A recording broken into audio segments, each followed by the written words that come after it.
আসসালামু আলাইকুম, কি অবস্থা তোমাদের? আশা করি সবাই অনেক বেশি ভালো আছো। তো রাবি স্পেশাল ক্লাসে তোমাদের সকলকে স্বাগতম। তো এই ক্লাসটা শেষে তুমি আসলে বুঝতে পারবে রাবিতে কেমন টাইপের প্রশ্ন এসে থাকে এবং ভেক্টর পার্ট থেকে তোমার কোন টাইপগুলো ভালোমতো পড়া দরকার। আমরা বেশ কিছু প্রশ্ন সমাধান করব এবং প্রশ্নগুলোর বেসিক কনসেপ্ট সহ তোমাদের সাথে বুঝিয়ে দেওয়ার চেষ্টা করব, যেন এই টাইপের প্রশ্ন আসলে তোমরা অ্যান্সার করে আসতে পারো। ঠিক আছে, তো আমরা দেরি না করে আমাদের ক্লাসটা শুরু করি। আর যদি ক্লাসটা ভালো লেগে থাকে অবশ্যই বন্ধুদের সাথে শেয়ার করে দিবা, লাইক কমেন্ট করে অবশ্যই পাশে থাকবা। ঠিক আছে, তো চলো আমরা শুরু করি। আমাদের প্রথম যে টাইপটা সেটা দেখো রাবি 23-24-এ আসা একটা প্রশ্ন। তো খুবই সহজ একটা প্রশ্ন কিন্তু কনসেপচুয়াল। ঠিক আছে, তো এখানে আমাদের দেখো প্রশ্নটা কি বলছে। তোমাকে বলছে যে একটি বস্তুকে যে পরিমাণ বল দ্বারা পূর্ব দিকে সেই একই পরিমাণ বল দ্বারা দক্ষিণ দিকে টানা হচ্ছে, তাহলে লব্ধি বল পশ্চিম দিকের সাথে কোন উৎপন্ন করবে। এখন আমরা যখন দেখি যে আমাদের যে লব্ধির যে দিকটা, নরমালি আমরা যে লব্ধির যে দিকটা যখন বের করি তখন আমরা কি করি, যে দুইটা বল কাজ করছে ওই দুইটা বলের দিকের সাথে আমরা মূলত লব্ধির দিকটা দেখি। ঠিক আছে, লব্ধির দিকটা দেখি থিটা। তো এখানে তোমাকে বলছে দেখো যে বল দুইটা কাজ করছে কোন দিকে, একটা পূর্ব দিকে কাজ করছে, একটা কি করছে দক্ষিণ দিকে কাজ করছে। কিন্তু তোমার যে লব্ধি বলের দিক সেটা কার সাথে নির্ণয় করতে, পশ্চিম দিকের সাথে। তোমাকে কত হবে এটা তোমাকে বের করতে বলছে। ঠিক আছে, একটু ট্রিক খাটাইছে আর কিছু না। দেখো যখন দুইটা বল যখন দুইটা বল যখন দুইটা বল বলতে যখন দুইটা বল একই দিকে কাজ করবে, যখন দুইটা বল সমান, যখন সমান দুইটা বল কাজ করবে এবং তারা সমবিন্দু, সমবিন্দু মানে কি তাদের পাদবিন্দুটা একই জায়গায় থাকবে।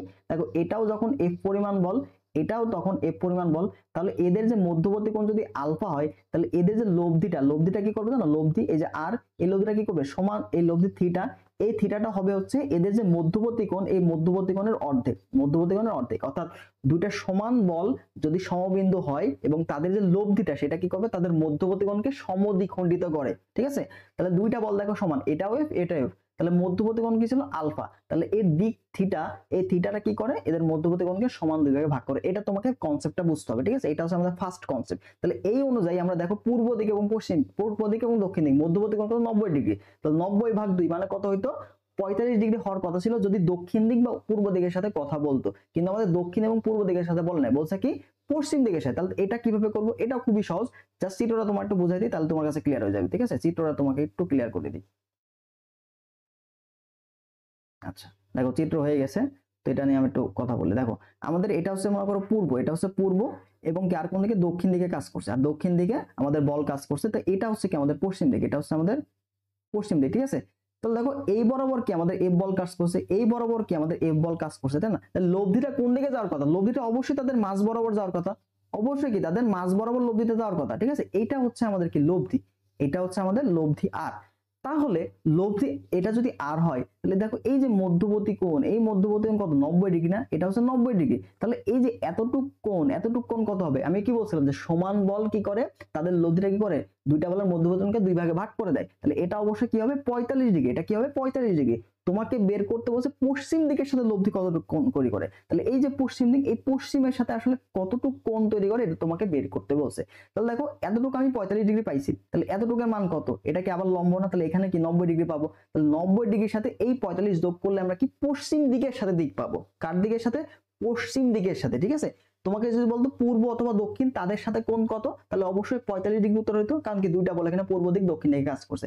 কিন্তু এখানে পূর্ব দিক পশ্চিম দিক না বলে তোমাকে বলছে সরি পশ্চিম দিকের কথা বলছে, যেটা কি আমাদের এই যে এখানে তাহলে দেখো যে লব্ধি এবং পশ্চিম দিকের মধ্যবর্তী কত, 90 আর 45 যোগ করতে হবে না। তাহলে অবশ্যই আমরা বলতে পারি যে পশ্চিম দিকের সাথে কোণ, কি করতে পারি যে পশ্চিম দিকের সাথে কোণ, পশ্চিম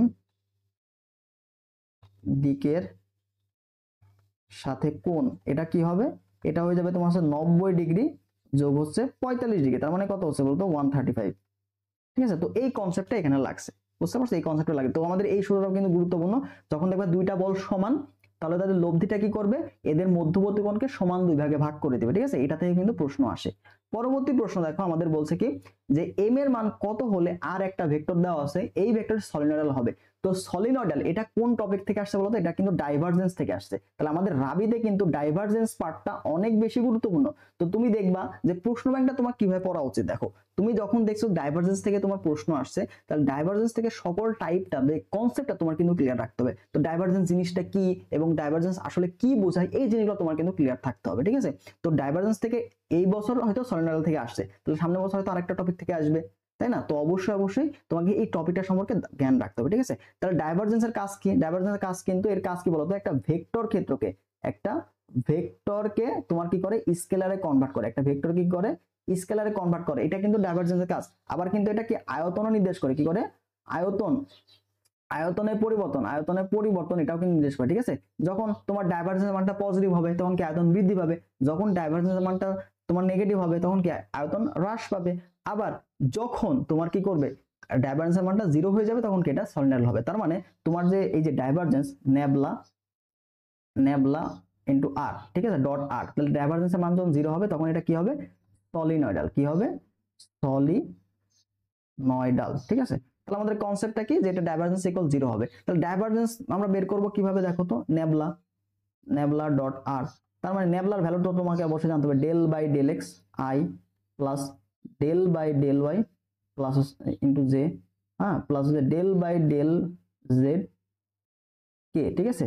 তার সাথে কি করবো ডট গুণ, এখানে আমাদের দেওয়া আছে দেখো x plus z q i plus হচ্ছে এম ওয়াই প্লাস হচ্ছে x square j plus z minus x y k. এই টাইপের প্রশ্ন তোমার আসলে এভাবে তোলার কোনো দরকার নাই, ঠিক আছে। কেন বলো তো, আমি এটা দেখেই বলে দিতে পারবো। দেখো এই যে ডেল এক্স, দেখো আয়ের সাথে কে যাবে, এটা যাবে না, এক্স এর সাথে কে যাবে এটা, তাহলে আমরা ডট গুণ মানে কি যে আয়ের সাথে আয়ের শক যাবে, জে এর সাথে জে এর শক যাবে, কে এর সাথে কে এর শক যাবে। তার মানে আমি বলতে পারি যে এই পার্টটা কার সাথে যাবে, এই পার্টটা ডেল বাই ডেল এক্স এর সাথে যাবে, এই পার্টটা কার সাথে যাবে, এই পার্টটা যাবে ডেল বাই ডেল ওয়াই এর সাথে, এবং এই পার্টটা কার সাথে যাবে, এই পার্টটা যাবে কিন্তু ডেল বাই ডেল জেড এর সাথে। তার মানে তোমার এই পার্টটা আমি এখানে ডাইরেক্ট লিখতে পারবো যে দেখো del by del x, del by, তোমাকে বোঝানোর সাথে আমি বলে দিচ্ছি, তারপর শর্টকাটও বলে দিব যে কিভাবে ইজিলি করবা, ঠিক আছে। এটার সাথে এটা গেল plus del by del y, এটার সাথে কি যাবে, তোমার যাবে হচ্ছে m y plus x square, তারপর দেখো এটার সাথে ডেল বাই ডেল জেড, এটার সাথে কি যাবে, এটার সাথে যাবে হচ্ছে জেড মাইনাস এক্স ওয়াই। তো আমাদের এই যে এখানে তোমার ডেল বাই ডেল এক্স এটা বললাম, এটা কি বোঝায়, এটা তোমাকে বোঝায় পার্শিয়াল, এটা কি বোঝায়, এটা হচ্ছে তোমার পার্শিয়াল ডেরিভেটিভ, ঠিক আছে। তো পার্শিয়াল ডেরিভেটিভ মানে কি, তোমার এই যে এখানে যে চলক থাকবে শুধুমাত্র ওই চলকটাই পরিবর্তন হবে, বাকিগুলা কনস্ট্যান্ট, বাকিগুলা কি হবে কনস্ট্যান্ট, ঠিক আছে। কনস্ট্যান্টটা কিভাবে দেখো 5x³ প্লাস 5, এটা তুমি কিভাবে করো দেখো, 5টা তুমি কনস্ট্যান্ট রাখো না, তাহলে এটা কি হয়ে যায় 4 ইনটু 5 ইনটু x³, কিন্তু এই যে 5 এটাকে কি করো তুমি, এটাকে তুমি 0 করে দাও না, কারণ এটা কি কনস্ট্যান্ট।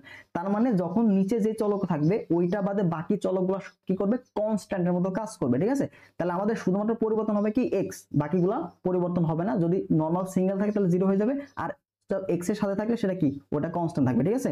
অর্থাৎ কনস্ট্যান্টকে আমরা যেভাবে অন্তরীকরণ করে থাকি, তাহলে দেখো এক্স এর সাথে শুধুমাত্র এক্স পরিবর্তন হবে, তাহলে এক্স এটা কত হয়ে গেল 1 হয়ে গেল, আর জেড কিউব এটা কি কনস্ট্যান্ট বললাম না, সিঙ্গেল আছে, এর সাথে কি এক্স আছে না, তাহলে এটা কি হয়ে যাবে 0 হয়ে যাবে। তাহলে দেখো এখানে দেখো ওয়াই, তাহলে ওয়াই এর সাথে ওয়াইটাই পরিবর্তন হবে, ওয়াই এর শকটা কি কনস্ট্যান্ট থাকবে, তাহলে দেখো এখানে কি হচ্ছে এম চলে আসছে না, প্লাস এম, হ্যাঁ।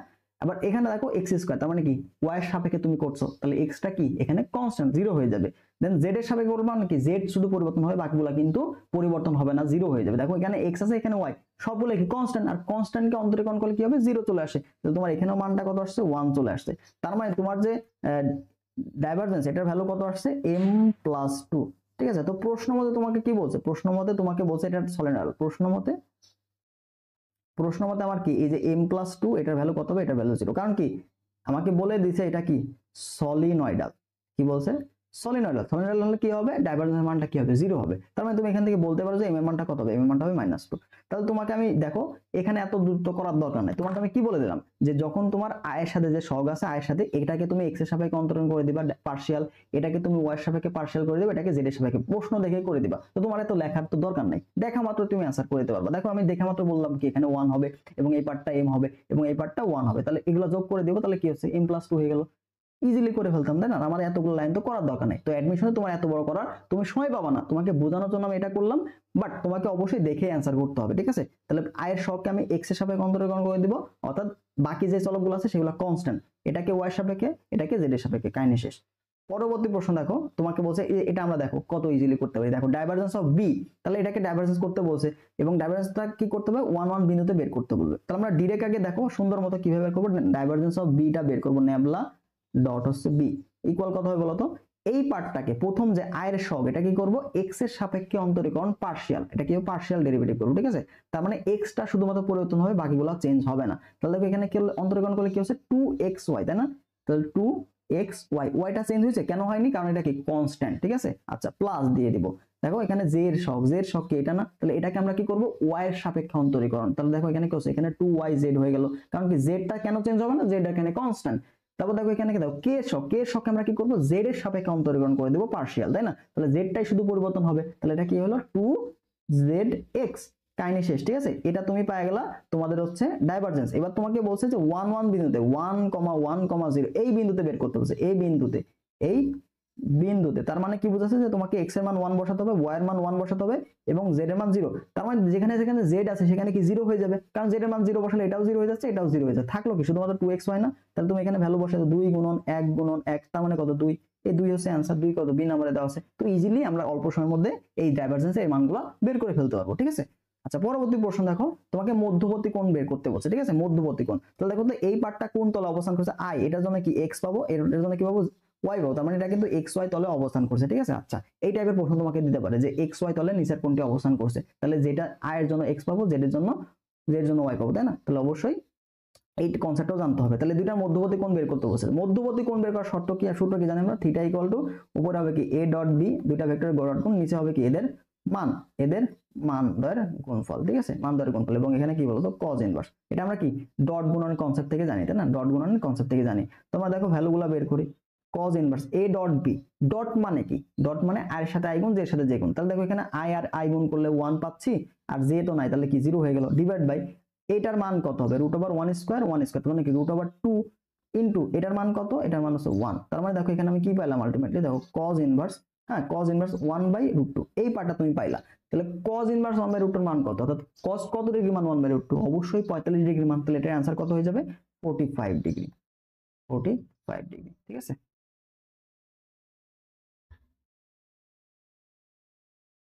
তো এইভাবে তোমরা মধ্যবর্তী কোণের জিনিসগুলো বের করতে পারবা খুবই সহজে, ঠিক আছে, ডট গুণনের কনসেপ্ট থেকে। পরবর্তী প্রশ্নে চলে যায়, দেখো আমাদের বলছে a আর b দুইটা ভেক্টর দেওয়া আছে, তো ভেক্টর দ্বারা পরস্পর লম্ব হলে কি হবে, দুইটা ভেক্টর পরস্পর লম্ব হলে a এর মান কত, লম্ব হওয়ার কন্ডিশন কি জানি আমরা, লম্ব যদি হয়, এটা আমরা সব ছোটবেলা থেকে পড়ে আসছি, তাই না, লম্ব হলে আমরা জানি কি বলতো a ডট b, এই a ডট b এর মানটা কত হবে 0 হয়ে যাবে, ঠিক আছে, a ডট b এর মানটা কি 0 হয়ে যাবে।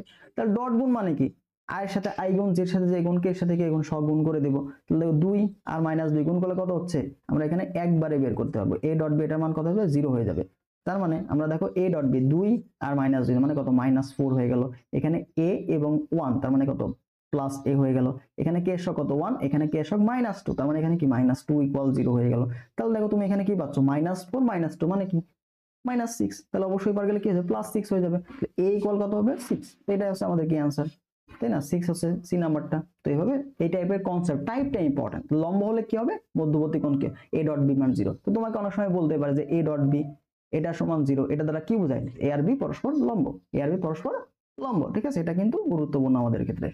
পরবর্তী প্রশ্ন দেখো, একটি কণার উপর তোমাকে যদি বল প্রয়োগ করা হয় এফ বল প্রয়োগ করা হলে কণাটি কিউ অবস্থান থেকে পি অবস্থান বিন্দুতে স্থানান্তর হয়, তাহলে বল কর্তৃক সম্পাদিত কাজের মান কত, তাহলে কাজ যখন তুমি বের করবা তখন কি লাগবে, তোমার বল তো দেওয়া আছে এবং এখান থেকে তোমার কি বের করতে হবে, সরণটা বের করতে হবে, কি বের করতে হবে সরণ, এবং সরণ কি একটা ভেক্টর রাশি না, সরণ একটা ভেক্টর, তার মানে তোমাকে অবস্থান ভেক্টর আর এটা বের করতে হবে। তাহলে এটা আমরা কিভাবে বের করব, এটা তোমাকে ইজিলি বের করতে পারবো, আর এটা সমান হচ্ছে কি শেষ অবস্থান মাইনাস আদি অবস্থান, ঠিক আছে, শেষ অবস্থান, তার মানে পিকিউ ভেক্টর তোমাকে বের করতে হবে, ঠিক আছে, পিকিউ ভেক্টর বের করতে হবে, প্রয়োগ হলে কিউ বিন্দু থেকে পি বিন্দুতে স্থানান্তর হয়, তার মানে পি থেকে তুমি কিউ বাদ দিবা, ঠিক আছে, এটা কন্ডিশন কি যে শেষ থেকে আদি বিয়োগ করবা, শেষ মাইনাস আদি, ঠিক আছে, তাহলে তুমি অবস্থান ভেক্টরটা পেয়ে যাবে। কিভাবে বের করবে, দেখো x এর জন্য কি পাবো, i পাবো না, তাহলে আমরা -2 এখানে দেখো কি পাবো -2 -3, এটার সাথে কি হবে i x অক্ষ বরাবর কি থাকবে i একক ভেক্টর, এবং অবশ্যই অবস্থানটা কি করতে হবে, অবস্থান ভেক্টর আকারে কনভার্ট করতে হবে, ঠিক আছে। তারপর দেখো y বিয়োগ করবা, তাহলে দেখো y এটা p এর y আর p এর y বিয়োগ করবো, তার মানে দ্বিতীয়টা থেকে শেষটা, শেষ থেকে আদি বিয়োগ করবা, ঠিক আছে। তাহলে দেখো 3 এখানে হবে অবশ্যই +3 মাইনাসে কি প্লাস হয়ে যাচ্ছে না, তাহলে +4 হয়ে যাবে এখানে। তারপর দেখো এটার সাথে কি হবে j, কারণ y অক্ষ বরাবর, এবার আমাদের কি z অক্ষ বরাবর কি আছে, এখানে 5 আছে -2, তাহলে দেখো এখানে কি পাচ্ছি আমরা 5 মাইনাস মানে কি হয়ে যাবে প্লাস হয়ে যাবে, তাহলে +2 এটা কি হবে, এটা আমাদের k হয়ে যাবে, ঠিক আছে। তাহলে দেখো এখানে আমি কি পাচ্ছি -5i, হ্যাঁ, তারপর দেখো এখানে 4 7 7j 5 আর 2 7, 7 কে এই ভ্যালুটা তুমি পাইলা, এই ভ্যালুটা তুমি পাইলা কি অবস্থান ভেক্টর বা আর পাইলা, ঠিক আছে। তাহলে আবার কাজ w এটা সমান কত আমরা জানি, কাজ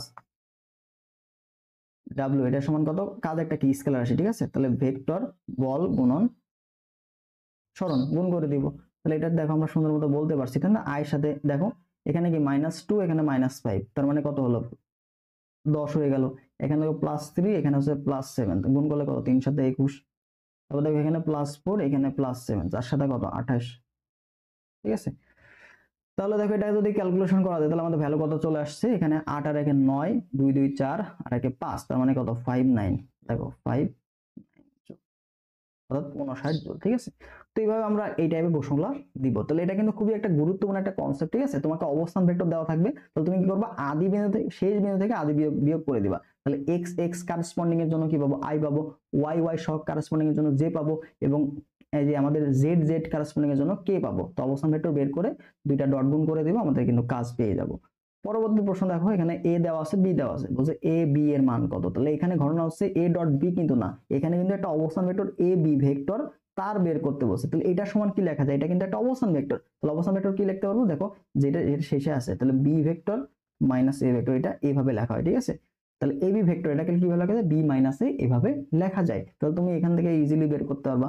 দেখো তাহলে প্রথমে তোমাকে এবি ভেক্টর বের করতে হবে, দেন এটার ভ্যালু বের করতে হবে, ঠিক আছে। তাহলে আমাদের এবি ভেক্টর এটা সমান কত লিখতে পারি, B vector minus A vector. তাহলে বি ভেক্টর, তাহলে বি ভেক্টর থেকে বিয়োগ করবা i প্লাস হচ্ছে 3j, হ্যাঁ প্লাস হচ্ছে 2k,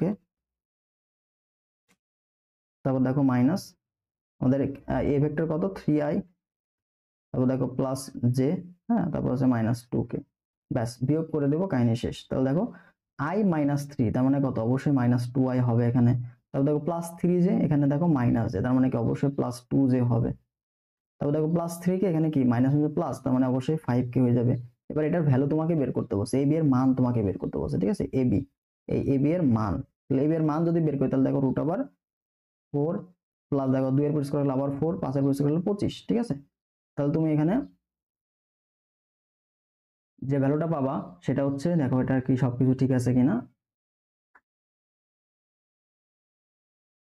আচ্ছা এখানে একটু হয়তো ভুল হওয়ার সম্ভাবনা থাকে। দেখো এখানে হচ্ছে আমাদের 2 আছে, এখানে 2, তাহলে 2 2 এখানে 4 হয়ে যাবে, এখানে 2 হবে, হ্যাঁ এখানে 2, তাহলে 4 হয়ে যাবে এটা। তাহলে এখানে কত হয়ে যাবে 16, এটা তোমার হবে হচ্ছে 16, হ্যাঁ 25 না হয়ে 16 হবে। এটা কত হবে 16। তাহলে দেখো 16 4 20, তারপর 4 যোগ করলে কত 24, তার √24। তাহলে 24 কে আমি কি লিখতে পারি, দেখো 4 গুণন 6 এর লিখতে পারি না। 4 একটা কি পূর্ণবর্গ সংখ্যা, 6 কি পূর্ণবর্গ না, তাহলে 4 কে রুট করলে কি পাবো 2 পাবো, আর 6 কে এই যে 2√6 এভাবে লিখে দেব। তাহলে অ্যানসারটা কত হচ্ছে 2√6 এভাবে হয়ে গেল। তাহলে যখন তোমাকে এ ডট বি এটা আলাদা এবং এ বি ভেক্টর এটা কিন্তু আলাদা, ঠিক আছে। এটা তুমি ডট গুণ করে দিবে। আর এ বি ভেক্টর মানে কি, এখানে তোমাকে অবশ্যই বি ভেক্টর থেকে এ ভেক্টর বাদ দিয়ে অবস্থান ভেক্টর বের করতে হবে। কি করতে হবে, এটা অবস্থান ভেক্টর, কি করতে হবে অবস্থান ভেক্টর এটা বের করতে হবে, ঠিক আছে। এটা কিন্তু খুবই গুরুত্বপূর্ণ একটা কনসেপ্ট ছিল, এটা আমাদের রাবি 22 সেশনে আসছিল, হ্যাঁ। পরবর্তী প্রশ্ন দেখো, কিউ এর মধ্যবর্তী কোণ বিটা হলে এটা ভ্যালু কত। তো এই প্রশ্নটা তোমার দুইবার আসছে, এই প্রশ্নটা তোমার এটা 23-24 আসছে, এই প্রশ্নটা 23-24 আসছে, তার মানে প্রশ্ন রিপিট হচ্ছে। তাহলে এটা প্রশ্নটা গুরুত্বপূর্ণ। আচ্ছা এখান থেকে একটা জিনিস দেখো, খুবই ইজি, এটা প্রশ্ন দেখতে কঠিন হলেও খুবই ইজি। পি ডট কিউ, তাহলে পি ডট কিউ মানে কত বলো তো, পি কিউ কজ আলফা না, কিন্তু আলফা যায় কি দিয়েছে মধ্যবর্তী কোণ বিটা, তাহলে এখানে বিটা হবে। পি ক্রস কিউ এর মান, তো পি ক্রস কিউ এর মান হচ্ছে p q sine beta, p q কাটা, sine cos beta by sine বিটার মান কত, কট বিটা, এটা হচ্ছে आंसर, ঠিক আছে। তো অনেক সময় তোমাদের এই প্রশ্ন আসে যে মধ্যবর্তী কোণ নির্ণয় সূত্র, যে tan থিটা এর সমান তুমি পাবা হচ্ছে, বা আমি tan আলফা, দুইটা ভেক্টরের মধ্যবর্তী কোণ, তাহলে আলফা, তাহলে তুমি এটা লিখতে পারো হচ্ছে পি ডট কিউ এর যে ভ্যালু ডিভাইডেড বাই, আচ্ছা এটা একটু ভুল হয়ে গেছে, তোমার উপরে হবে সাইন থিটা বাই কস, ঠিক আছে। তাহলে যে পি ক্রস কিউ এটার যে ভ্যালু ডিভাইড বাই তোমার পি ডট কিউ এটার যে ভ্যালু, এই দুটার অনুপাত, ঠিক আছে। অনেক সময় তোমাকে দেওয়া থাকবে যে ক্রস গুণনের মান এত, ডট গুণনের মান এত, তাহলে এদের মধ্যবর্তী কোণ কত, ঠিক আছে। তাহলে মধ্যবর্তী কোণ আলফা হলে আমরা ক্রস গুণ ভাগ হচ্ছে ডট গুণ করে দিলে ট্যান আলফার মানটা পেয়ে যাব। তাহলে এখানে আমাদের কি P dot Q by P cross Q মানে এটার উল্টা, তাহলে ট্যান এর উল্টা কি হবে, অবশ্যই কট। তাহলে এভাবে তোমরা বের করতে পারবা। পরবর্তী প্রশ্ন দেখো, একটি সমবাহু ত্রিভুজের 3 কোণায় 3টি সমান ধনাত্মক চার্জ রাখা হলে ক্রিয়াশীল বলের ভেক্টর যোগফল কত। তাহলে যখন তুমি ত্রিভুজ, একটা ত্রিভুজ, এই যে একটা ত্রিভুজের, হ্যাঁ, একটা ত্রিভুজের তিনটা শীর্ষ বরাবর একই দিকে ক্রিয়াশীল একটা ভেক্টর রাখবা, তখন এদের যে লব্ধি, যখন আমি যদি এ থেকে বি বলি, বি থেকে সি এবং সি থেকে এ, যদি এরকম কন্ডিশনে দিকটা যদি এমন হয়, এ থেকে বি তে গেছে, আবার বি থেকে তোমার বি থেকে সি তে গেছে, আবার সি থেকে এতে আসছে, এই যে এই দিক বরাবর যদি হয়, অর্থাৎ দিকটা যদি সেম আকারে থাকে, চক্রাকারে ঘুরতে থাকে, তাহলে এদের যে লব্ধির মান, এই লব্ধির মানটা হয়ে যাবে জিরো। এদের লব্ধির মানটা হবে জিরো। তাহলে একটা সমবাহু ত্রিভুজ বরাবর যদি তুমি একই দিকে ক্রিয়াশীল বলগুলো রাখো, তাহলে এদের লব্ধিটা কি হয়ে যাবে, এদের লব্ধিটা হচ্ছে জিরো। তাহলে এই যে বল, এই যে যখন তুমি রাখছো না চার্জ, তখন এদের দিকটা এমন হচ্ছে, এ থেকে বি তে যাচ্ছে, বি থেকে সি তে, সি থেকে এ, তাহলে দিকটা কি হবে, চক্রাকারে ঘুরছে, এভাবে কি, এই যে চক্রাকারে ঘুরছে। তো এরকম দিক যদি থাকে, তাহলে তিনটা বলের যে লব্ধিটা কি হয়ে যাবে, লব্ধিটা হয়ে যাবে জিরো, লব্ধিটা হয়ে যাবে জিরো। তাহলে অ্যান্সারটা কত, শূন্য। পরবর্তী প্রশ্ন দেখো, তিনটা ভেক্টর দেওয়া আছে এ, বি এবং সি, বেশিত আয়তাকার ঘনবস্তু সূত্র। তো আয়তাকার ঘনবস্তুর যে আয়তন নির্ণয়ের যে সূত্র, যদি সূত্র চাই, তো অনেক সময় দেখবা যে সূত্র এ, এটার সাথে তোমার বি ক্রস সি, ঠিক আছে। তো এটা কি বোঝায়, ক্ষেত্রফল, এই যে ক্ষেত্রফল এবং যে কোনো একটা বাহুর সাথে গুণ করলে আমরা কি পাবো, আয়তনটা পাবো, তাই না। তাহলে এইভাবে করা তো আমাদের অনেক সময় সাপেক্ষ। প্রথমে ক্রস গুণ করবো, তারপরে ক্রস গুণের সাথে যে ভেক্টর পাবো ওটার সাথে এ আবার ডট গুণ করবো। তো এত তো সময় আমাদের নাই, আমরা কি ইজিলি কিভাবে বের করতে পারবো, ইজিলি তুমি এই যে এই কন্ডিশনটা এ আর বি ক্রস সি, এই জিনিসটা তুমি এভাবে ইজিলি বের করতে পারবা। সেটা হচ্ছে এদের নির্ণায়ক বের করবা, এদের নির্ণায়ক কিভাবে বের করবা, 1 1 2, তারপর দেখো 2 1 3, হ্যাঁ, তারপর দেখো 3 4 1, ঠিক আছে। এইভাবে যদি দেওয়া থাকে, ঠিক আছে, ভেক্টর আকারে বিস্তার করে দেওয়া থাকে, তো তুমি ইজিলি এভাবে বের করে ফেলবা, তো সহজে চলে আসবে, ঠিক আছে, মানগুলা। তাহলে এখানে আমরা নির্ণায়ক বের করলে অ্যান্সারটা চলে আসে। তাহলে নির্ণায়ক বের করার সাথে কি, যে কোনো একটা সারি বা কলামের সাপেক্ষে বিস্তার করতে, প্রথম সারির সাপেক্ষে বিস্তার করি, তাহলে দেখো 1 সারি কলাম বা, তাহলে এক এক এক, তাহলে দেখো 3 4 12, তার মানে 1 -12, ঠিক আছে। তারপর দেখো এটা a1 এর জন্য কি মাইনাস হবে 1, ঠিক আছে, প্রথমটা প্লাস, দ্বিতীয়টা মাইনাস, তারপর আবার প্লাস হবে। তারপর দেখো এটা এই সারি এবং কলাম বাদ, 1 যেখানে অবস্থান করছে এটা সারি কলাম বাদ, তাহলে 2 3 3 1 থাকলো, 2 1 কে 2, 3 3 কে 9, তাহলে 2 -9, ঠিক আছে। আবার কি 2 এর সাপেক্ষে অন্তরীকরণ করব, তাহলে 2 নিলে দেখো, তাহলে এই সারি কলাম বাদ, তাহলে 3 4 দুগুণে কত 8, এবং হচ্ছে 3 1 কে 3, তার মানে দেখো 8 -3 আমি পাচ্ছি। তো এটা ক্যালকুলেশন করলে আলটিমেটলি আমরা ভ্যালুটা পেয়ে যাব। তাহলে দেখো 1 -12 মানে কত, -11, এখানে আমি পাচ্ছি -1, আর ভিতরে কি হচ্ছে 2 -7, মানে কি -7 পাচ্ছি, -7 -1 গুণ করলে কত হচ্ছে +7, তাহলে তুমি এখানে কি পাচ্ছ, +7 পেয়ে গেলা। এখানে দেখো 8 -3 গুণ করলে বিয়োগ করলে কত হয় 5, তাহলে 5 দুগুণে কত 10, 10 তুমি পেয়ে গেলা। তাহলে দেখো -11 আর 10, আলটিমেটলি কত, -1 তুমি পাচ্ছ, -1 এর সাথে 7 যোগ করলে কত, অবশ্যই 6। তাহলে ইজিলি আমরা বলতে পারি এখানে 6 হচ্ছে আয়তন, ঠিক আছে। তো এইভাবে আমাদের প্রশ্নগুলো সলভ করতে হবে। যদি তোমাকে সূত্র আকারে বলে, তাহলে সূত্রটা কি হবে, সূত্রটা হবে হচ্ছে তোমার এ, যে কোনো একটা ভেক্টর, তার সাথে ডট গুণ হবে কি, অপর দুইটার ক্রস, ঠিক আছে, অপর দুইটার ক্রস। তুমি এখানে চাইলে B into A cross C ও লিখতে পারবা, তুমি চাইলে এখানে সি ইন্টু বি ক্রস এ লিখতে পারবা, ঠিক আছে। যে কোনো দুইটার ক্রস, অপরটার ডট ইকুয়াল কি হবে, এটা আয়তন বোঝায়, বা তোমার হচ্ছে এটাই, ঠিক আছে, আয়তন বোঝায়।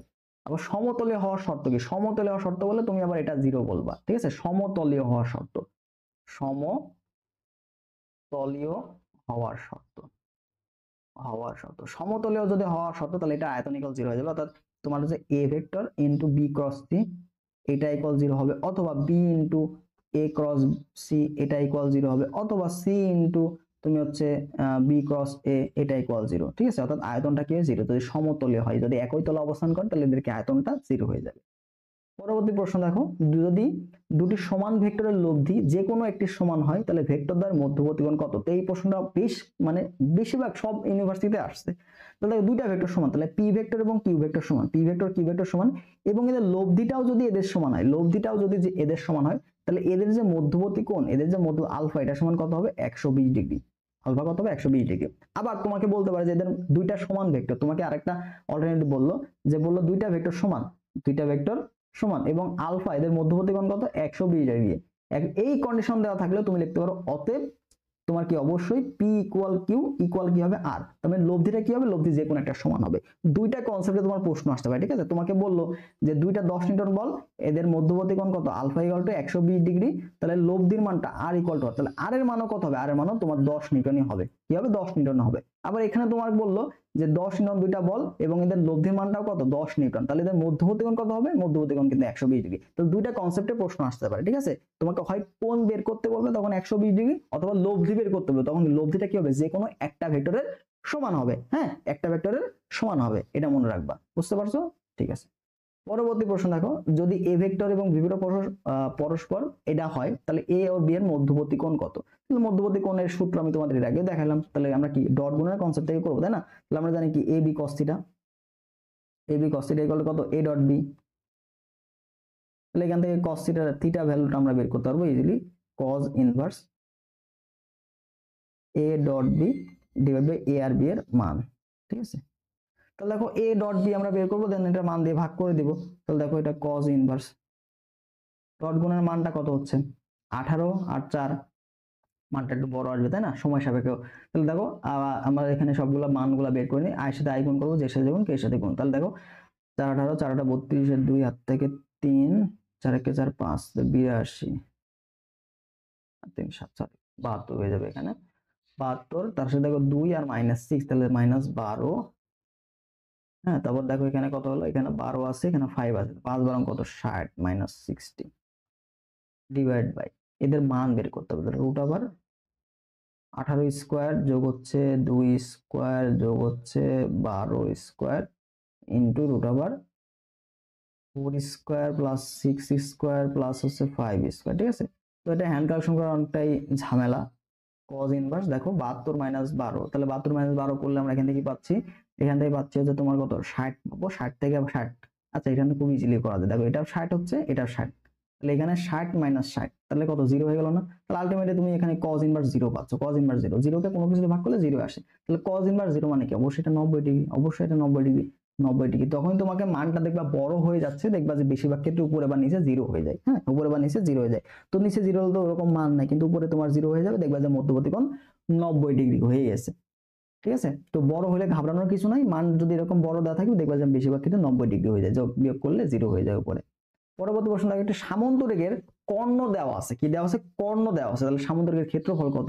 তাহলে এখন ঘটনা হচ্ছে তোমাকে যদি বাহু দেওয়া থাকে, যদি বাহু দেওয়া থাকে, বাহু দেওয়া থাকলে, বাহু দেওয়া থাকলে ক্ষেত্রফল কি হয়? যদি তোমাকে বাহু দেওয়া থাকে ক্ষেত্রফল হবে হচ্ছে পি ক্রস কিউ। এটার মনে করো দুইটা বাহু দেওয়া আছে পি কিউ, তাহলে এই বাহু দেওয়া থাকলে ক্ষেত্রফল কি হবে? P cross Q. এবং যদি কর্ণ দেওয়া থাকে, কর্ণ দেওয়া থাকলে ক্ষেত্রফলটা কি হবে? Half into P cross Q. ব্যাস, ঠিক আছে। তাহলে আমাদের কি দেওয়া আছে? কর্ণ দেওয়া আছে। তাহলে আমরা কিভাবে ক্ষেত্রফল বের করবো? অবশ্যই পি ক্রস কিউ বের করবো, তার মানকে হাফ দিয়ে গুণ করে দেবো। ঠিক আছে, তাহলে আমরা প্রথমে অর্থাৎ এ আর বি দেওয়া আছে, তাহলে এ ক্রস বি এটা বের করতে হবে, এ ক্রস বি এটা বের করতে হবে। তাহলে এটা বের করার শর্ত কি? সূত্র কি? আই জে আর কে। তাহলে এ এর মান যেহেতু এ আগে নিছি, তাহলে সেটা আগে লিখতে হবে। তাহলে 3 1 -2, তারপর দেখো কি আসছে 1 -3 4। ঠিক আছে, তাহলে এইভাবে আমরা কি করব, আগে আমাদের ক্রস গুণটা বের করতে হবে। কি করতে হবে? ক্রস গুণটা বের করতে। তাহলে ক্রস গুণ বের করার নিয়ম আমরা জানি কি? প্রথম সারির সাপেক্ষে কি করব? নির্ণায়কের বিস্তার করে দিব। তাহলে দেখো আই নিলাম, তাহলে আই নিলে কি সারি আর কলাম বাদ, তাহলে এইটা এখানে আমাদের ক্যালকুলেশন হবে। তাহলে 1 আর 4 গুণ করলে 4 হচ্ছে, মাইনাস হচ্ছে কত? প্লাস। তাহলে দেখো 3 আর 2 গুণ করলে তো 6 হচ্ছে, তাহলে 4 - 6 তুমি এখানে একটা ভ্যালু পাচ্ছ।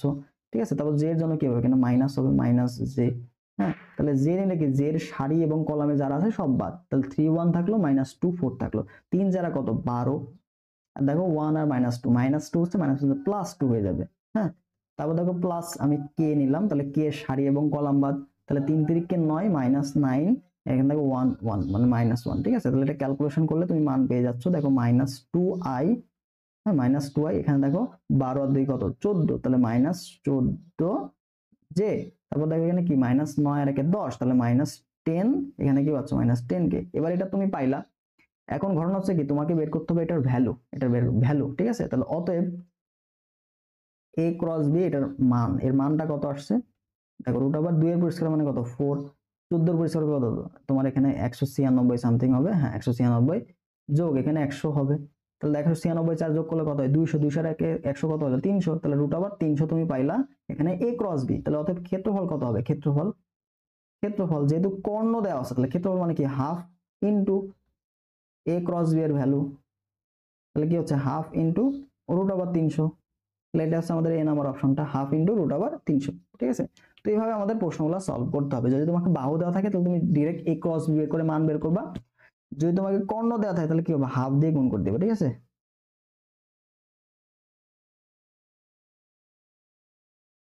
আচ্ছা পরবর্তী প্রশ্ন যাই, চলো আমরা।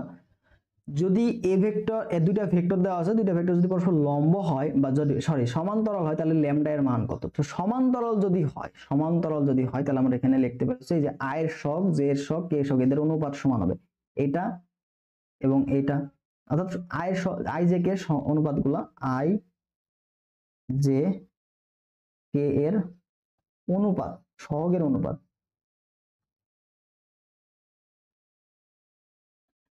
আমি একটু ভালোভাবে লিখে দিই, তোমাদের একটু ক্লিয়ার হয়ে যাবে। এ ভেক্টর ইকুয়াল টু তোমার মনে করো এ ওয়ান আই প্লাস হচ্ছে বি ওয়ান জে প্লাস হচ্ছে সি ওয়ান কে, এটা থাকলো। এবং বি ভেক্টর এটা কত, এটা সমান হচ্ছে মনে করো এ টু আই প্লাস হচ্ছে বি টু জে প্লাস হচ্ছে সি টু কে।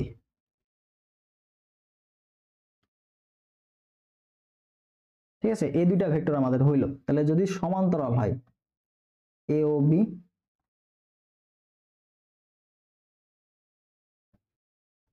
সমান্তরাল হলে দুইটা জিনিস হয়, একটা হচ্ছে তোমার এ ক্রস বি, এটা ইকুয়াল 0 হয়ে যাবে, কারণ কি বলতো থিটার ভ্যালু 0 হয়ে যায়, তখন এটা 0 হয়ে যাবে। এবং এ ওয়ান বাই হচ্ছে এ টু ইকুয়াল হচ্ছে b one by b two equal হচ্ছে c one by c two, এটা লেখা যায়। ঠিক আছে, তাহলে a one by a two b one by c two, এটা মানে কি বলছে যে এক্স এ আই এর সহগ, জে এর সহগ, কে এর সহগ এদের যে অনুপাত এটা ইকুয়াল 0 হবে। তার মানে আমরা এইখান থেকে বলতে পারি যে আমাদের কি বলতো 2 ভাগ হচ্ছে -4 ইকুয়াল আমরা লিখতে পারি 3 ভাগ হচ্ছে -6 ইকুয়াল লিখতে পারি 1 ডিভাইড বাই মাইনাস ল্যামডা। তাহলে যে কোনো দুইটা নিয়ে এটার সাথে এটা কম্পেয়ার করলে ল্যামডা মানটা পেয়ে যাবা। তাহলে এখানে আমরা বলতে পারি 2 ডিভাইড বাই -4 ইকুয়াল কত হচ্ছে 1 ডিভাইড বাই মাইনাস ল্যামডা। তাহলে মাইনাস দিয়ে আমরা গুণ করে দিলাম, তাহলে এখানে কি হচ্ছে 2 ল্যামডা ইকুয়াল কত হচ্ছে 4। তার মানে তুমি অবশ্যই বলতে পারো ল্যামডা মানটা কত হচ্ছে, ল্যামডা মানটা 2 হয়ে যাচ্ছে। ঠিক আছে, ল্যামডা মানটা কত হচ্ছে 2। তাহলে অ্যানসারটা কত, অ্যানসার হচ্ছে এই নাম্বারটা 2। পরবর্তী প্রশ্ন দেখো, আর দেওয়া আছে, এটা বের করতে পারছে। দেখো তো এটা কি কখনো পসিবল হবে? আর দেওয়া আছে, দেখো এখানে কি এক্স ওয়াই জেড নাই, এক্স নাই এখানে, তাহলে একটু মনে ভুল হতে পারে। এখানে হয় ভুল আছে না, এটা ভ্যালু, এটা 0 হয়ে যাবে, এটা 0 কারণ কনস্ট্যান্ট না, এখানে তোমার 0 হয়ে যাবে টোটালি। দেখো 0, এটাতে তোমার এক্স আছে, এটাতে এক্স আছে, এটাতে এক্স আছে, তাহলে এটা কি 0 হয়ে গেল, এটা 0 এটা 0, কোন কনস্ট্যান্ট, সবগুলো কনস্ট্যান্ট। তাহলে কনস্ট্যান্টকে তুমি যখন ডিফারেনশিয়াল করবা তখন কি সব 0 হয়ে যাবে না, কারণ এখানে এক্স ওয়াই জেড কিছু আছে। নেবলা মানে কি, তোমাকে এখানে ডিফারেনশিয়াল থাকবে, তাই না, এক্স এর সাপেক্ষে অন্তরীকরণ, ওয়াই এর সাপেক্ষে অন্তরীকরণ, জেড এর সাপেক্ষে, যেটা নাই তাহলে কি 0, সবগুলো কনস্ট্যান্ট। তোমাকে রাবিতে একটা প্রশ্ন হয়, সেটা হচ্ছে অবস্থান ভেক্টর আর।